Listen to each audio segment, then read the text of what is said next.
Welcome to the Rim Break Rodeo. We hope this video helps. You'll start by powering on the box TV and confirming Wi-Fi access. This is essential so the TV can stream.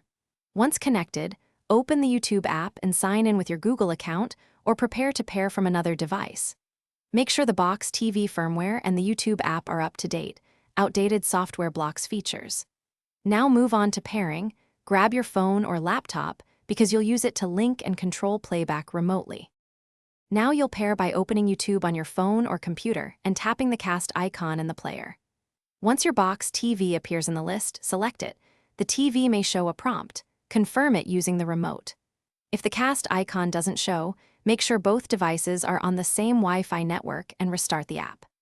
After connecting, you can cue videos from your device and use the box TV remote to control volume, pause, or return to the YouTube home. Finish by playing a test video to confirm smooth streaming. Adjust quality in YouTube settings if the picture buffers.